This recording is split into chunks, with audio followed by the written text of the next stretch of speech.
Halo. Assalamualaikum salam. Aduh, itu terlalu formal, bro. Itu terlalu formal, bro.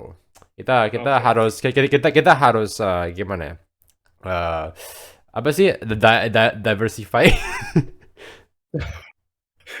you know? No, I mean, okay. Okay, to be Mm-hmm. honest with you, I'm from Bali. I'm from Bali, so I almost never Yes. hear anyone say that. Yes, Okay, go yes, on. yes. I mean, even I myself, I'm not a. I mean, okay, I'm Orang not. Jakarta loh. Bukan, maksudnya gue tuh kan orang Jakarta, tapi gue tuh bukan masuk Islam. Jadi ya gue nggak masuk Islam aja. Gue agak sedikit offended sih kalau mau jujur nih, ngerti nggak? Hmm. Oke, oke, Gitu. oke, oke. Serius, Ya, serius, ya. serius, serius, serius. Oke, No, serius, Sarah serius. ya. Iya, Jangan iya, Sarah. iya. Oke, oke, sip. Alright. So, welcome back to our podcast, everybody. Semua pendengar kita di seluruh dunia, or basically everywhere around the world. We are gonna be talking about actually.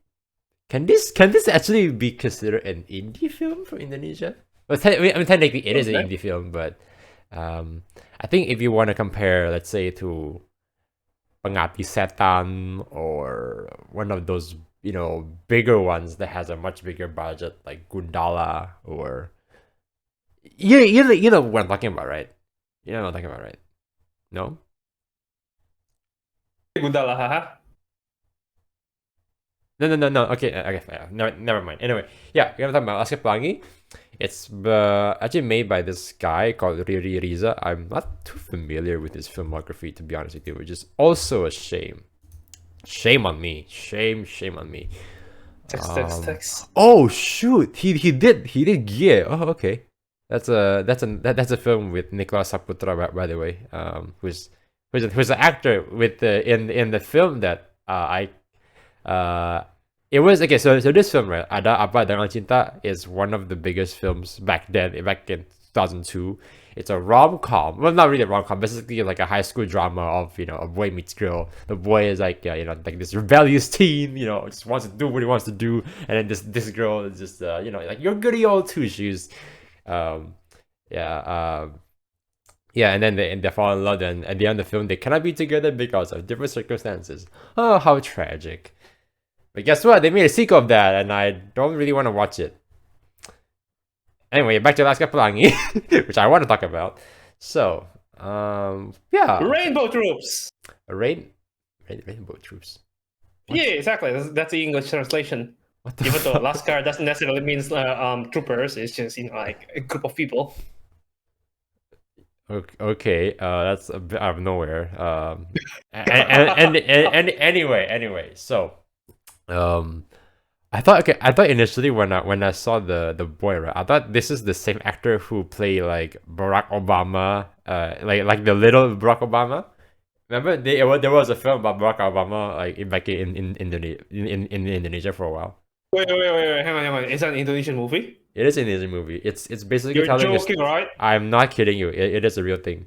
So it's a story about Barack Obama. Like I think within his 5 years of his like childhood being in Indonesia. I mean, I'm pretty sure she's not actually from Jakarta because the film takes place in like some rural area. So yeah. Mm. But because I think I do know that his mom is actually Indonesian. If I'm mistaken, I might be wrong, but he made it one thing for sure, because they made a movie about him in Indonesia, like when he's a kid. So it means that he has some sort of relation, or as in blood relation, right, with our tanah air, our nation, our Where proud we shed nation. our blood. We're gonna shed Tanah our tumpah blood, darah. tears, bones, maybe mucus. Anyway, so yeah, this is actually a very wholesome film. What do you think about it, Billy? I think it's very sweet. And Yeah. it does, for some reason, it give me that nostalgia feel, like good old time when I was a kid, where just carefree and just like pick whatever we Really? had. Always. Really? Did you Yeah. are you actually allowed to go outside and like ride your bike, around your neighborhood, and mess I around with? didn't. Mm-hmm. Unfortunately, I was too pussy to ride a bike myself when I was a kid. So I chased people with on bike though. I ran on foot. What? Oh, okay, okay. So you chase Yeah, people. So instead of you riding I on was the chasing. bike, so you're chasing people and then scaring them. Yeah. But yeah, good time playing with sticks and just play all those like children game, and yeah. And also, I think this movie, yeah, it's pretty wholesome. It's very sweet. It's just basically about bunch of poor children, right? How I wouldn't they say they're start poor. I wouldn't say they're actually poor. It's more of the because they are in a rural area. So I mean, yes, I guess financially correct, but I think in terms of Yeah, they philosophically have a job. speaking, Like their family have jobs, right?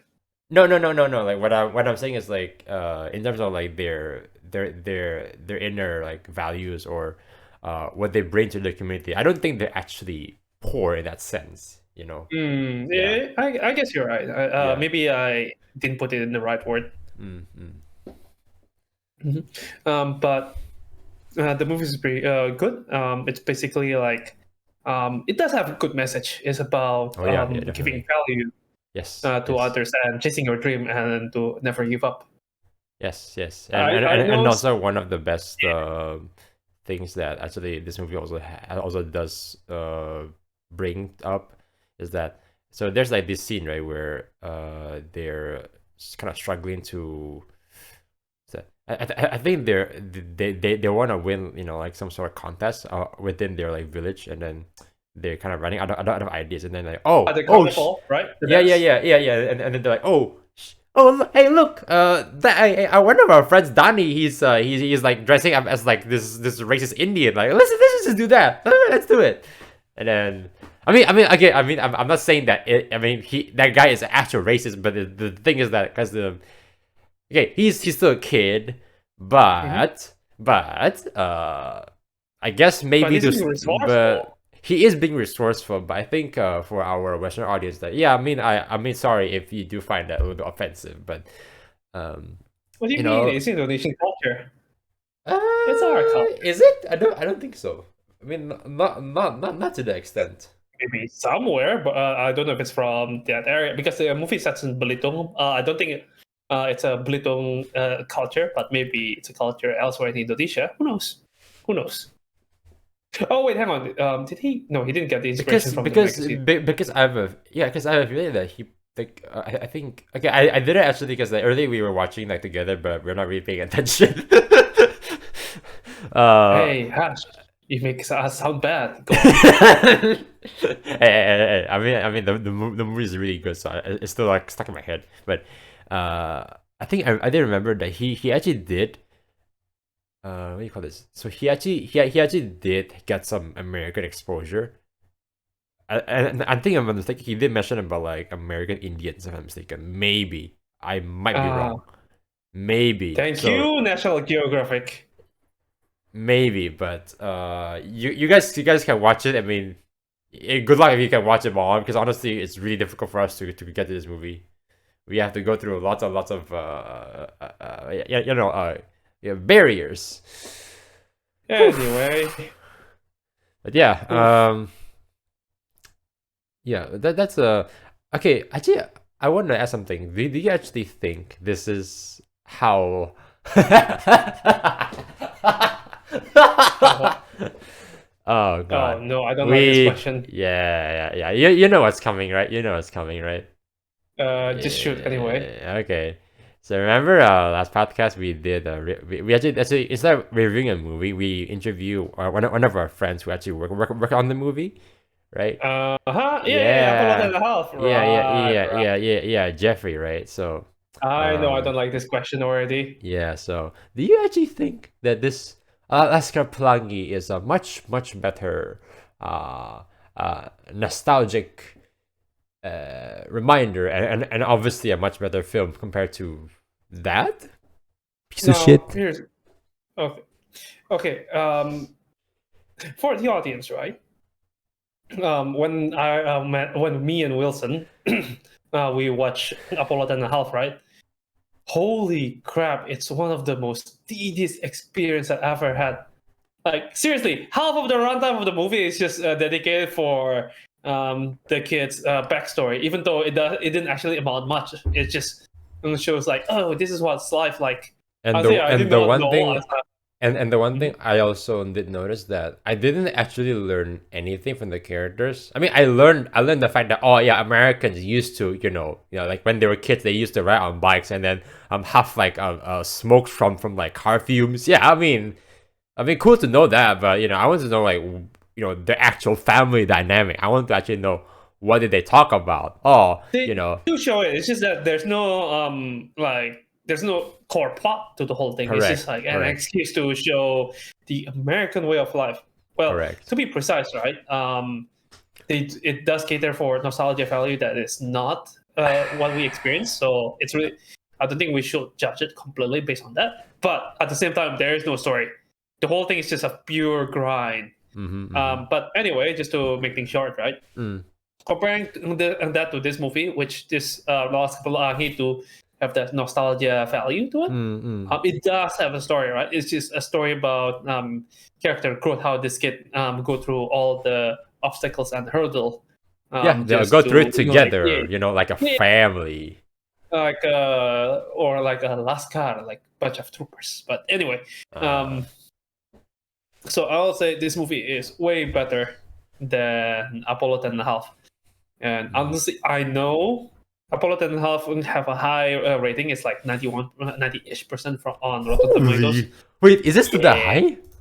it's still that high. What And the honestly, heck? I don't buy it. It's probably because the people who review it are mostly Americans anyway, especially from the older generation. Mostly old Americans. Gen X Mhm. Americans. Still Gen kind of X believe that critics movie. Americans. Still kind of believe that movie has higher rating than Scanner Darkly. In the way, I just turn our eye Alright, anyway. away, turn our eye away from Yeah.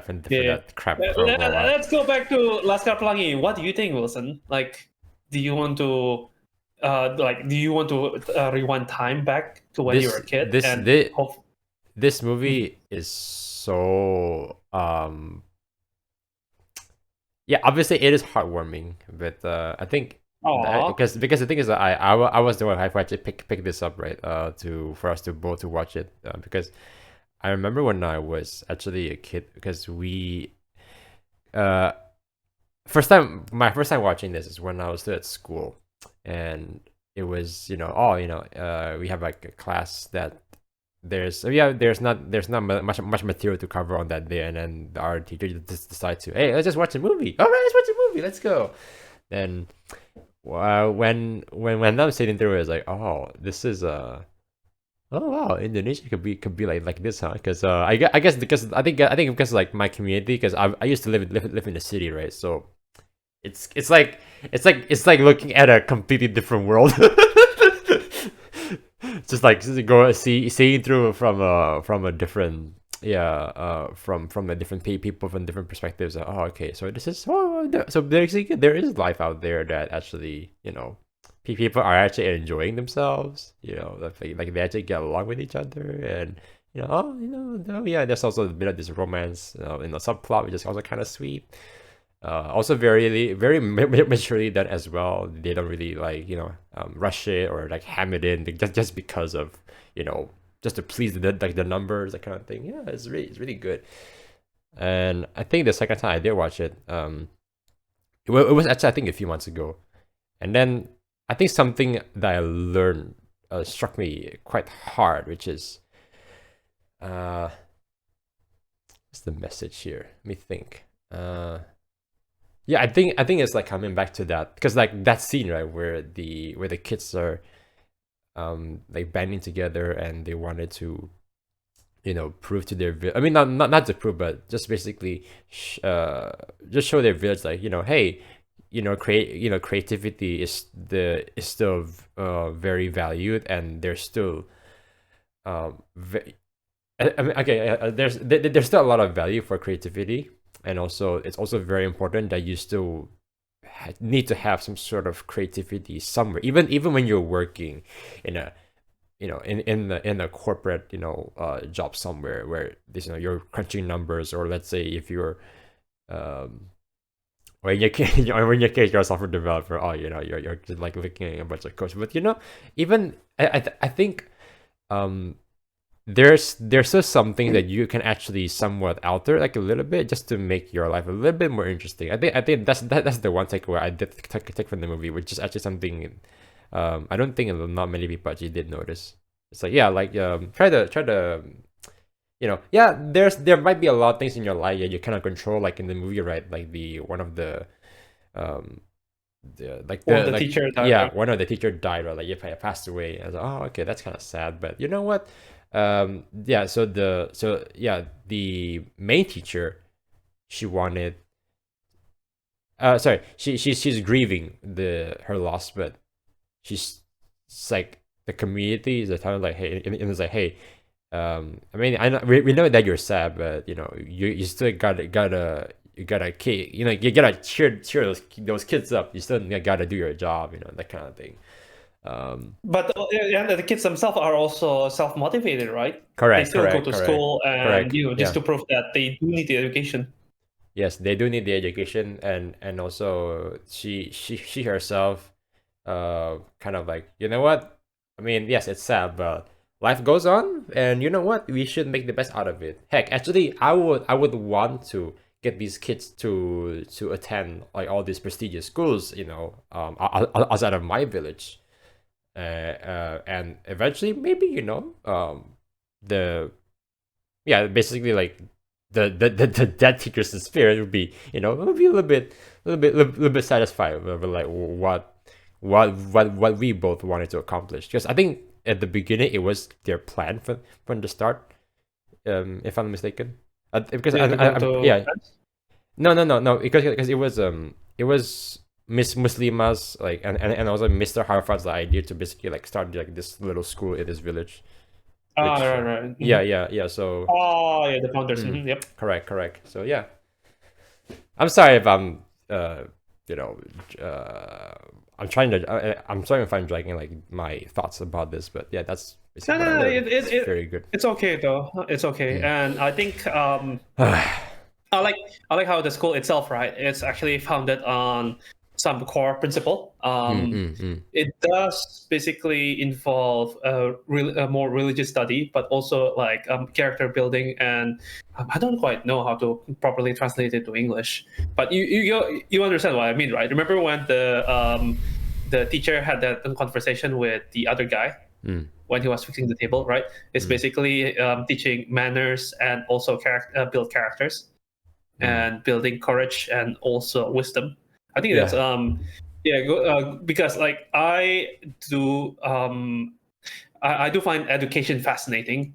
Mm. Not as in like learning. I mean, I find learning interesting too, but I think also teaching other people is also interesting. So Oh I yeah, think yeah. that sometimes, yeah, I do think sometimes that schools starting to stray away from that, that core values, and rather it's just become like this like grading machine, I guess, where you just pop out like high scoring students, I but you think don't I think actually. I think that's also like because the thing is, I think grading, I think it was intended firstly just basically to like, hey, how do you say this? I think it's somewhat of a, just to basically organize a lot of, paper. Yeah, it's mostly for paperwork, actually. It's mostly for paperwork, and to It's a method get of measurement, yeah, right? correct, To correct, see correct. how the teachers themselves perform, but then Yeah, over true, true, time, true, the true, yeah, true. Yeah, but I think, right, because the grades, uh, it's there's obvious flaws, and I mean, I'm pretty sure most of you have already been through school, or at least you're still in school now. I mean, if you're still in school, still go. Please still go to school. Don't skip your classes if you can. Um, Otherwise you'll be ended up like us. No, I'm just kidding. uh, oh man, I wish I could go back to school. Oh man, you're opening old wounds. don't All say that. right. But anyway, yes. So the grading is good, Actually, I think it's there is a legitimate purpose for it. It's a measurement, and you're right. It does get people. I mean, it's supposed to make you more motivated to keep learning, right? I guess that's what the intent was initially, but obviously, it kind of backfired, especially for a lot of people, because when you show your students, oh, Timmy, you got a C today. You are you doing well? You know, they sometimes will announce it to the entire class, which is something I don't think they should even do that in the first place. To be honest with you, I think that's one kind of privacy point that I think school need to understand. I think they have to. I think teachers have had to actually learn how to respect fucking students. To be honest with you, yeah, because when you actually tell people like tell like the whole class that, oh yeah, you got a D, oh Timmy, and yeah, and then the next week you got, oh Timmy, you got a D again, come on, you know. Well, you know, they don't. Hopefully, they don't sound like me, but yes, you know, if you keep getting bad grades, and you know, when your teacher just keeps on announcing it to everybody, basically everyone would think that, oh, like, maybe you're just, you know, not Well, not a very bright student, and then they usually sometimes they can help you, but it's quite rare, right?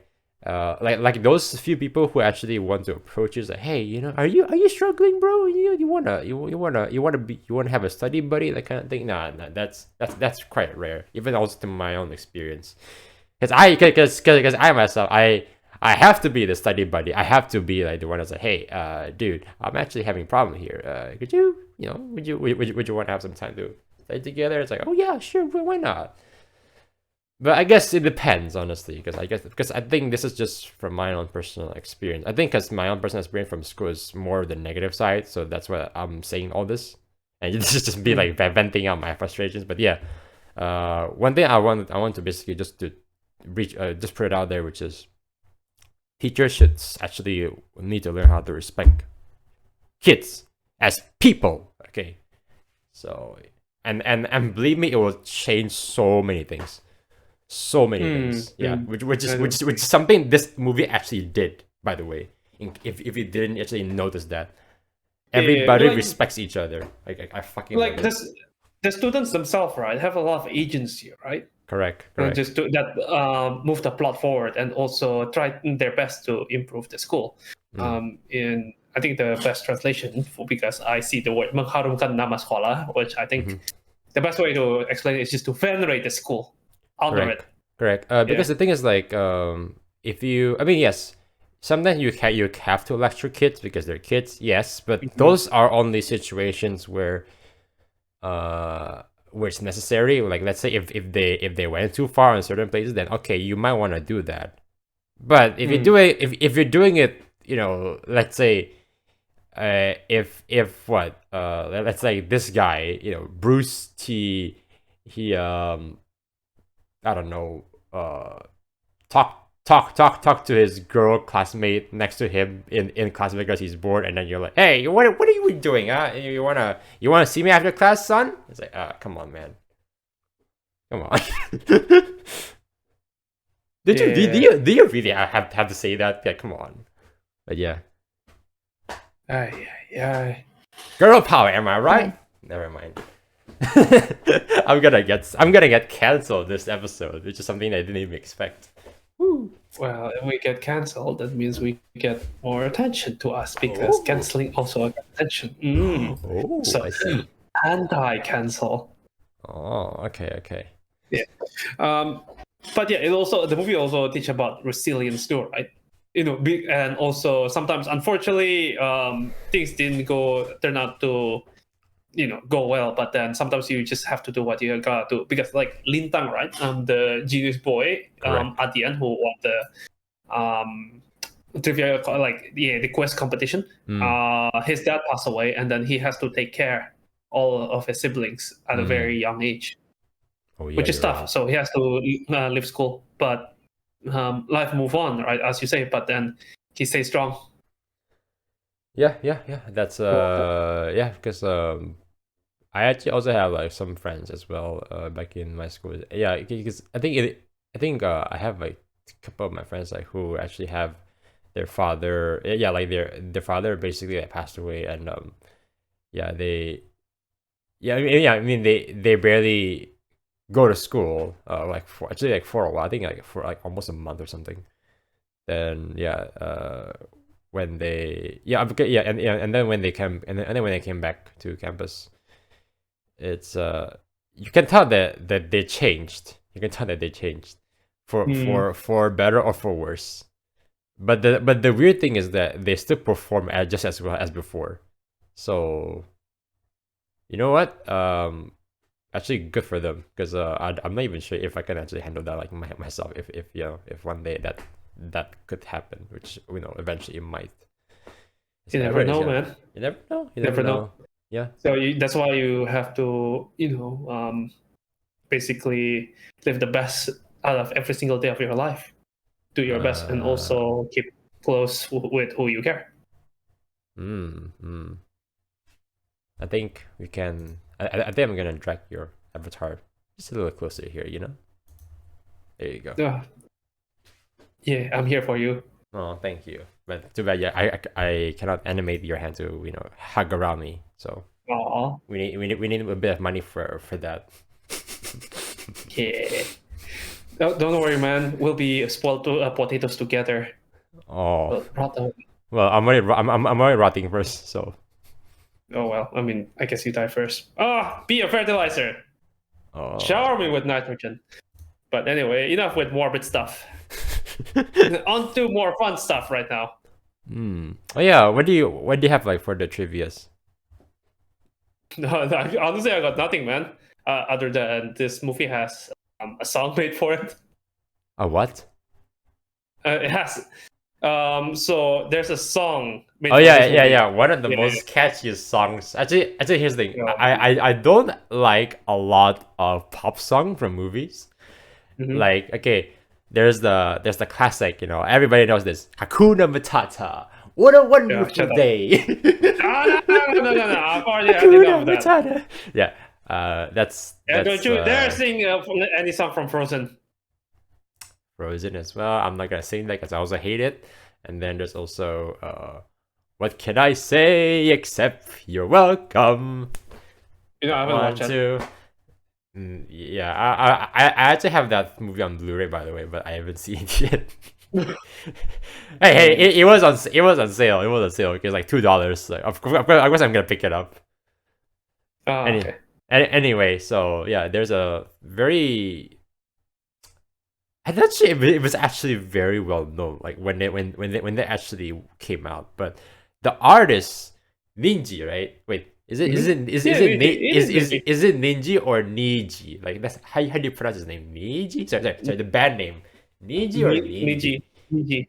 Niji. Okay, Niji, right? So Yeah. he had his band he basically composed the song for the movie, Mhm. and I remember, I think there are some days when when I go grocery shopping with like my parents, and if I'm walking around like shopping centers, basically like public places. I'm pretty sure I've heard the song somewhere. But instead of being annoyed, I'm actually more happy. It's like, oh wow, this awesome song is playing song. Very. Oh yeah, Yeah. it's also playing on the radio as well. I remember too. Yeah, it was playing on the radio for like a while too. I was like, oh yeah, It this is was really awesome. everywhere. It was everywhere. It was everywhere. I wish you would stay longer though, but yeah, this is like one of those few moments where I'm completely fine with pop music. If this is even considered as pop music, I guess it is. But hey, it's good. Yes. It's a good pop music with a good message. So I don't mind. It's great. Yeah. Chase your dream. Never give up. Wait, I mean, wait, sometimes wait. your dream may change in shape, but it's still your dream. Oh yeah, Keep going after it. you also mentioned that it was so because of this film, right? And then Mhm. the tourism in Belitung Island, um, it Temporarily was increase. temporarily increased. I'm not sure temporarily increased from because of like local visitors, as in like domestic visitors, people from Jakarta, Bandung, or like all these different places, they came to here because of the movie, or is it actually international, which is everybody comes when it comes to. I have a feeling it's definitely like local. Yeah, it's probably local. I mean, the movie itself had market heavily in Indonesia. I don't think there's even marketing outside of Indonesia. Oh man, I really wish there's actually distribution. I'm actually wondering, right? If I would hit up Criterion Collection or A24, no, not even A24, because A24 is a studio. Yeah, if I would hit up a Criterion Collection, like, hey, there's a really good Indonesian film. I think a lot of your white people would love to see. Oh, I mean, like, I mean, like, basically, yeah, people like from like, yeah, like the international audience would love to see, especially the ones from America, like, especially if they really like foreign films. I'm pretty sure they will like this one. Believe me, it will. This like sales for this movie alone, probably in the US, would probably skyrocket by 10%, maybe. From potentially, yeah. I could actually see that happen, but who knows? I mean, I will actually do it if I have time, to be honest with you. Like that's how much I love this movie. So ratings time, I'll give this 8 out of 10. It's amazing. It's amazing. I do agree with an 8. If I actually would have if I did find a DVD, yeah, at least a DVD somewhere, as soon as I come back to Indo, I'll definitely would keep it. I would cherish it. I will put it in a safe box, and I'll dig a hole. I'll put the safe box in that hole, and yeah, cover it up, and wait, until I actually have my own children, and then I'm gonna come back to that hole and then dig up again and open the safe box, and then, hey kid, you want to see a really good Indonesian film? Here you go. It's like a secret treasure. You don't want to miss it. It's great. It's good for you. But you still need to consider other logistical issue. You need to make sure that the box is completely dry. So you need to put a crap load of silica gel there, and then don't forget to put Faraday cage around it. So because who knows, solar storm, and yada yada yada. Put inside the concrete because you will never know if a dog might dig it up. I actually am not sure. I'm not sure that. What's the word? Yeah, is time capsule even? Some people they actually dig up a hole and put like a time capsule underneath, and then cover the hole back again. And many years later, they actually dig up. It's like, oh wow, this is my grandfather's like totem. This is amazing. Oh my god, what is this? Siggies from the 50s. That's awesome. Is that actually real? I don't know, because it is real. Okay. Although I'm just thinking, I think these days, as in the modern age, if you put anything in the time capsule, most likely it's a digital device. So you actually still need to put in a Faraday cage, just make sure that there's no electromagnetic interference. That's why I think I read online, people actually put inside a microwave, because microwave is naturally it's already a Faraday cage. It's surrounded by this metallic box. And so it's actually pretty safe. You seal the microwave, and then you're good to go. What? Wow. Okay. Yeah, I mean, of course, the microwave is unpowered, but it's a metal box. Imagine like some asshole just plug it to a source. To power out. It's like, oh yeah, I wanna watch the world burn. And just like, ooh, sparks everywhere. Oh. There's fire coming out from the ground. No. I think some frat kid in like the 22nd century would just dig up like a hole and find out, there's a macro, and then the first thing he thought, it needs to be connected to this 21st century power outlet, and then he plugs it in, and then it's like, what if I press this button? And then the button is basically, it's like a 1 minute timer for the microwave to heat up food, and then see the sparks like flying off. Are you looking forward to the day when someone asks you, I cannot what's wait. a BluRay? Oh yeah. Actually, also right. Even if you actually did watch Cowboy Bebop, they actually already consider like Betamaxes or those VHS tapes already like, what is this? Like, what is this thing? I don't know what is this. Is this some sort of plate? Like, no. It's like, and then when they give it like to the kid, it's like, oh, hey guys, I know what this is. This is a tape that you need a video player to play it. And I was like, wait, what the fuck is a video player? Like, oh, it's a box, right? It's a box that has electronics inside. But you need to go to the specific area, like this specific guy, to actually buy that video player because it's very, very old. I'm thinking, wow. So I'm guessing Cowboy Bebop is at least probably around 90s. 20. No. I mean like the era of like that show where it takes. I think it's probably around 20. Oh, you're talking 2050. about okay, that happened Yeah. inside the show. Okay. Yeah, it happened. Actually, it happened in China. So I remember that because it was kind of interesting as well. So yeah, because I'm pretty sure like one day kids would be like, "What is this?" Even me as well. Like when I was seeing people like my photographer friends when they're operating like these analog cameras, you know what I'm talking about, right? Yeah, Uh-huh. like those cameras where you have to like roll the actual film. Remember those shit? Remember the actual film, and then like slide it in through the lens and all this stuff, and then close it, and then you need to also be very patient because it needs to get exposure with like light, and then you go through all this process just to make one photo or a couple of photos. And I was thinking, do you guys really have to do that? Because I think you can just pick up a more camera. I think you can do way more than that. But it's their preference. It's for the nostalgia value. All right, I think we already gone through a lot of nostalgia, right, tonight. The good kind And of also, the good kind of nostalgia is because the nostalgia actually reminds us of a couple of life lessons that apparently a lot of films don't really even cover as well, especially kids films, right? it's either too washed out or it's too edgy. Yes. It's not really practical. Yes. You wanna see DC Super Pets in theaters, or you wanna open on Amazon Prime and see The Boy season 3. Pick your choice.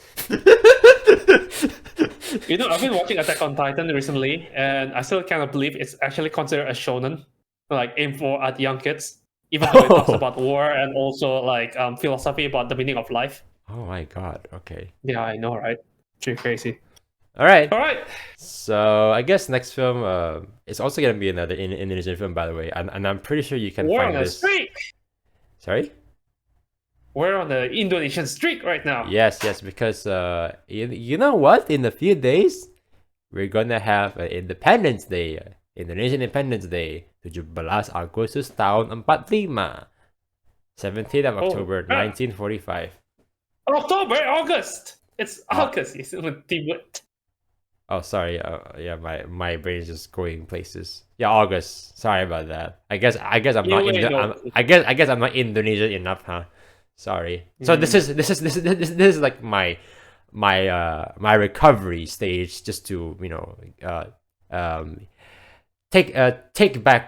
proclaim back what used to be mine, which is being nationalistic of my home country. Yeah, find back your root, or rather, grow your root. Yeah, we're gonna be watching a film called Fixie, or in English it says it's called Fiction. All right. It's a really interesting. It's a really interesting thriller. Yeah. And I have a lot to say about that. A lot to say. So, oh yeah, before we go, when would you give the rating for this film? 8. Great, gotcha. All right, see you guys next time. Catch you later. Bye.